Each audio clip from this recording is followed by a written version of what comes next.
Hi friends, welcome back to my channel. KCET 2025ಕ್ಕೆ ಸಂಬಂಧಪಟ್ಟಂತೆ ಒಂದು ಅಪ್ಡೇಟ್ ಅನ್ನ ಕೊಡುವಂತ ಉದ್ದೇಶದಿಂದ ಈ ವಿಡಿಯೋವನ್ನ ಮಾಡ್ತಿದ್ದೇನೆ.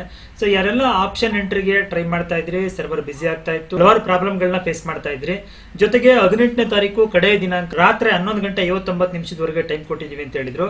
ಆದ್ರೆ ಸರ್ವರ್ ಪ್ರಾಬ್ಲಮ್ ಇಂದಾಗಿ ಮತ್ತೆ ಸಾಕಷ್ಟು ವಿದ್ಯಾರ್ಥಿಗಳ ಒಂದು ಸಮಸ್ಯೆಯನ್ನು ಅರ್ಥಕೊಂಡಂತ KEA ಈ ಒಂದು ಆಪ್ಷನ್ ಎಂಟ್ರಿಗೆ ಡೇಟ್ ಅನ್ನು ಎಕ್ಸ್ಟೆಂಡ್ ಮಾಡಿದೆ ಸ್ನೇಹಿತರೆ. ಅದಕ್ಕೆ ಸಂಬಂಧಪಟ್ಟಂತ ಮಾಹಿತಿಯನ್ನು ತಿಳಿಸ್ಕೊಡುವಂತ ಉದ್ದೇಶದಿಂದ ವಿಡಿಯೋನ ಮಾಡ್ತಿದ್ದೇನೆ. ಸೊ ನೀವು ಇದೇ ಮೊದಲ ಬಾರಿ ನಮ್ಮ ಚಾನಲ್ ನೋಡ್ತಾ ಇದ್ರೆ ಚಾನಲ್ ಸಬ್ಸ್ಕ್ರೈಬ್ ಮಾಡ್ಕೊಳ್ಳಿ, ಆಗ ವಿಡಿಯೋಗೆ ಒಂದು ಲೈಕ್ ನ ಕೊಡಿ ಅಂತ ಹೇಳ್ತಾ KEA ವೆಬ್ಸೈಟ್ ಗೆ ಹೋದ್ರೆ ನೋಡಿ, ಇಲ್ಲಿ ಇದೆಯಲ್ಲ ಆಯ್ಕೆಯ ನಮೂದು 2025 ವಿಸ್ತರಿಸಲಾಗಿದೆ ಪ್ರಕಟಣೆ ಅಂತಿದೆ. ಇದ್ರ ಮೇಲೆ ಕ್ಲಿಕ್ ಮಾಡಿದ್ರೆ ನಿಮಗೆ ಈ ಒಂದು ಡೇಟ್ ಎಕ್ಸ್ಟೆಂಡ್ ಆಗಿರುವಂತ ನೋಟಿಫಿಕೇಶನ್ ಸಿಗುತ್ತೆ. ಇಲ್ಲಿ ನೋಡ್ತಾ ಇದ್ದೀರಾ, ಡೇಟ್ ಎಕ್ಸ್ಟೆಂಡ್ ಮಾಡಿರುವಂತಹ ಒಂದು ಪತ್ರಿಕಾ ಪ್ರಕಟಣೆ ಇದು ಸ್ನೇಹಿತರೆ.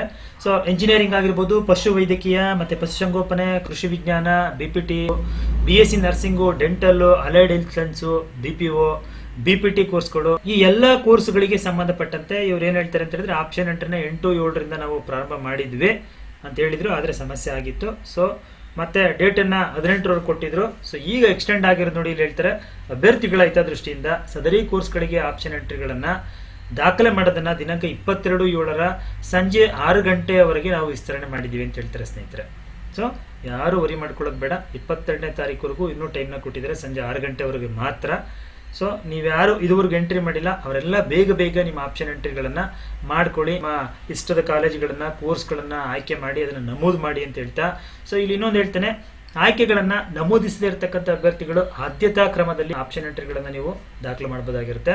ಆದ್ಯತಾ ಕ್ರಮ ಅಂದ್ರೆ first priority, second priority, third priority, ಈ ತರದ್ ನೀವು ಮಾಡ್ಕೊಳ್ಳಿ. ಅಭ್ಯರ್ಥಿಗಳು ನಿಗದಿಪಡಿಸಿರ್ತಕ್ಕಂಥ ಕೊನೆಯ ದಿನಾಂಕದವರೆಗೆ ನೀವು ಎಷ್ಟು ಬಾರಿ ಬೇಕಾದ್ರೂ ಆಪ್ಷನ್ ಅನ್ನ ಪೋರ್ಟಲ್ಗೆ ಹೋಗಿ ಲಾಗಿನ್ ಮಾಡಿಕೊಂಡು ಆಪ್ಷನ್ ಎಂಟ್ರಿನ ದಾಖಲೆ ಮಾಡಬಹುದು. ನೀವು ಎಷ್ಟು ಬಾರಿ ಬೇಕಾದ್ರೂ ಮಾಡಿ, ಸೇವ್ ಮಾಡಿ ಅದನ್ನ. ಮತ್ತೆ ಅಂತಿಮವಾಗಿ ನೀವು ಸಬ್ಮಿಟ್ ಮಾಡ್ತಕ್ಕಂಥ ಆಪ್ಷನ್ ಎಂಟ್ರಿಗೆ ನಾವು ಅದನ್ನ ಸೀಟ್ ಹಂಚಿಕೆಗೆ ಪರಿಗಣನೆ ಮಾಡ್ತೀವಿ. ಅಭ್ಯರ್ಥಿಗಳ ಅಂತಿಮ ಪ್ರತಿಯನ್ನ ತೆಗೆದು ಪರಿಶೀಲಿಸಿಕೊಳ್ಳಲು ನಾವು ಇದನ್ನ ಸೂಚನೆ ನೀಡಿದೀವಿ ಅಂತ ಹೇಳ್ತಾರೆ ಸ್ನೇಹಿತರೆ. ಸೊ ಫ್ರೆಂಡ್ಸ್, ನೋಡಿದ್ರಲ್ಲ. ಸೊ ಇದೇ ತರದ ಅಪ್ಡೇಟ್ಗಾಗಿ ನಮ್ಮ ಚಾನಲ್ನ ಫಾಲೋ ಮಾಡಿ, ಸಬ್ಸ್ಕ್ರೈಬ್ ಮಾಡ್ಕೊಳ್ಳಿ, ಹಾಗೆ ಹೆಚ್ಚು ಜನರಿಗೆ ಇದನ್ನ ಶೇರ್ ಮಾಡಿ ಅಂತ ಹೇಳ್ತಾ ವಿಡಿಯೋಗೆ ಒಂದು ಲೈಕ್ ನ ಕೊಡಿ. ಮತ್ತೆ ಸಿಗೋಣ ಮುಂದಿನ ವಿಡಿಯೋದಲ್ಲಿ ಮತ್ತೊಂದು ಹೊಸ ವಿಷಯದೊಂದಿಗೆ ತಮ್ಮದೇ ಬರ್ತೀನಿ. ಅಲ್ಲಿವರೆಗೂ ಥ್ಯಾಂಕ್ ಯು, ಬೈ ಬೈ.